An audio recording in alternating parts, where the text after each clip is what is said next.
Hello मित्रों, अखिल बात YouTube channel में आपका स्वागत है। आज हम आपके सामने किसानों के ऊपर 9 बड़ी खबर लेके आया हूं। इस राज्य में किसानों का कर्ज माफ किया जाएगा। 5 राज्यों में चुनाव की घोषणा। 2000 के नोट अभी भी बदले जा सकेंगे। गंगा जल की खरीद पर अब शुल्क लगेगा जीएसटी। मध्यम वर्ग के व्यापारियों के लिए अच्छी खबर,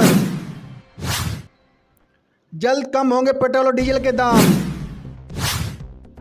अब हर घर में स्मार्ट मीटर लगेगा। इस त्योहारी सीजन में चीनी के दामों में आई भयंकर तेजी। क्या आरबीआई अब 500 रुपए के नोट वापस लेगी? जाने पूरी खबर वीडियो में। वीडियो अच्छा लगे तो वीडियो को लाइक एंड चैनल को सब्सक्राइब कर देना। तो चलिए मित्रों, खबर को विस्तार से जानते हैं।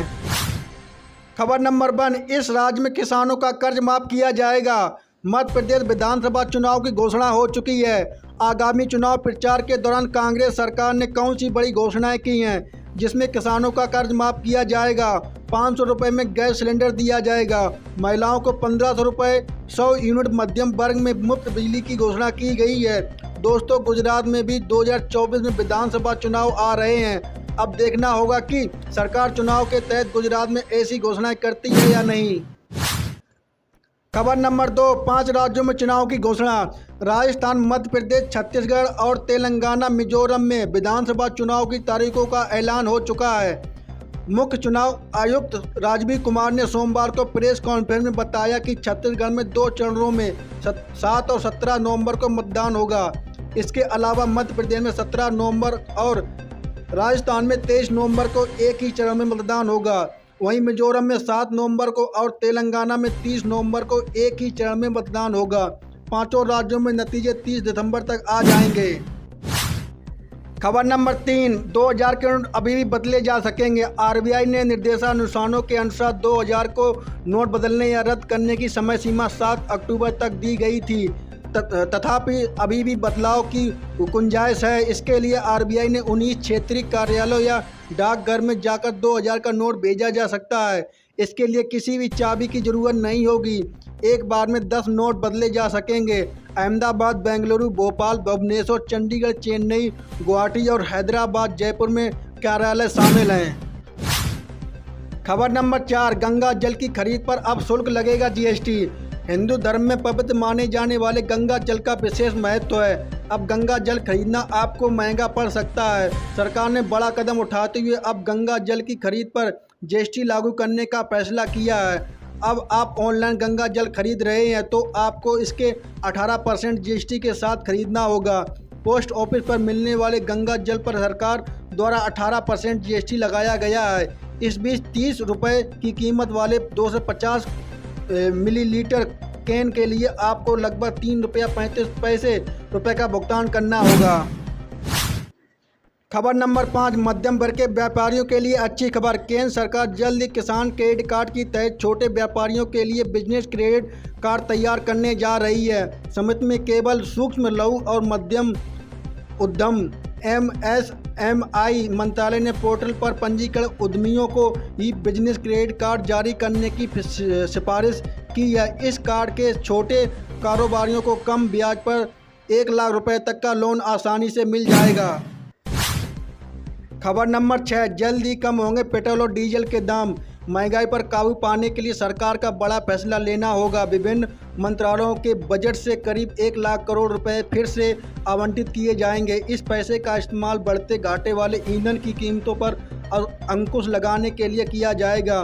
ब्लूमबर्ग की रिपोर्ट के मुताबिक इनमें घरेलू गैसोलीन बिक्री पर टैक्स की कटौती और घाटे वाले तेल की, गेहूं और आयात शुल्क में कटौती शामिल है। पेट्रोल पर टैक्स कम होते ही पेट्रोल डीजल की कीमत कम हो जाएगी।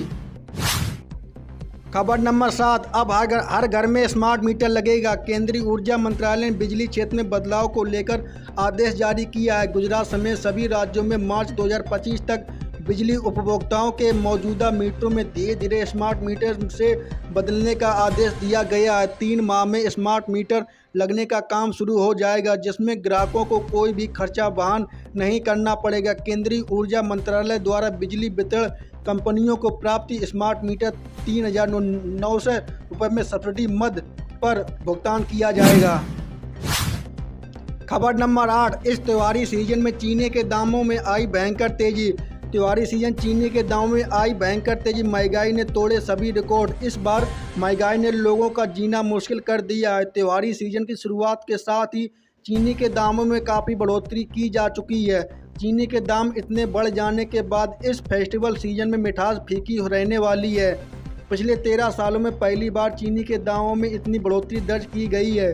त्योहारी सीजन में चीनी की कीमतें बढ़ने से मिठाइयों की मिठास गायब हो सकती है। भारत में चीनी के हल फूड एवं एग्रीकल्चर ऑर्गेनाइजेशन की रिपोर्ट के मुताबिक चीनी की ग्लोबल कीमतें सितंबर में 13 साल में के हाई पर पहुंच गई हैं। ग्लोबल बाजार में चीनी के बढ़ते दाम से भारत में इसका असर दिखाई दे रहा है। हल नैनो के चलते भारत सरकार थाईलैंड में गन्ने की फसल का असर पड़ा है, जिसके कारण चीनी की कीमतों में इतना उछाल आया। इससे पहले साल 2010 में चीनी की कीमतों में तेजी देखी गई थी। उत्तर प्रदेश में भी इस महीने में लगभग 100 रुपये प्रति कुंटल की बढ़ोतरी की संभावना है, यानी 1 रुपये प्रति किलो तक चीनी के दाम बढ़ सकते हैं। खबर नंबर 9, क्या आरबीआई अब 500 रुपये के नोट भी ले लेगी वापस। आरबीआई की तरफ से 2000 के नोट वापस ले लिए गए हैं। अब उसके बाद 500 रुपये के नोट को लेकर कई अफवाहें सामने आ रही हैं। लगातार दूसरी बार रेपो रेट में कई बदलाव नहीं किया गया है। बैठक में लिए फैसलों और उठाए गए बड़े मुद्दों के बारे में आरबीआई गवर्नर शक्तिकांत दास ने जानकारी शेयर की है। ब्याज दरों के बारे में जानकारी देने के साथ ही उन्होंने सर्कुलेशन के बाहर किए गए 2000 रुपये के गुलाबी नोटों को वापस आने का डाटा भी पेश किया है और 500 रुपये के नोट बंद होने की खबरों का तस्वीरों साफ की। 500 रुपये के नोट नहीं होंगे वापस। आरबीआई गवर्नर शक्तिकांत दास ने साफ कर दिया है कि रिजर्व बैंक ने चलन में मौजूद 500 रुपये के नोटों को वापस लेने की कोई योजना नहीं है। उन्होंने इस तरह की अटकलों में भरोसा नहीं करने की अपील की है। इसके साथ ही उन्होंने उन बातों को भी सिरे से खारिज कर दिया कि देश में एक बार फिर 1000 रुपये का नोट देखने को मिलेगा। शक्तिकांत दास ने बैठक के बाद अपने बयान में कहा कि आरबीआई की ने एक तो 500 रुपये के नोट वापस लेने की कोई योजना नहीं है और ना ही फिर से 1000 रुपये के नोट जारी करने की कोई प्लान की गई है। वीडियो अच्छा लगा हो तो वीडियो को लाइक एंड चैनल को सब्सक्राइब कर देना। धन्यवाद।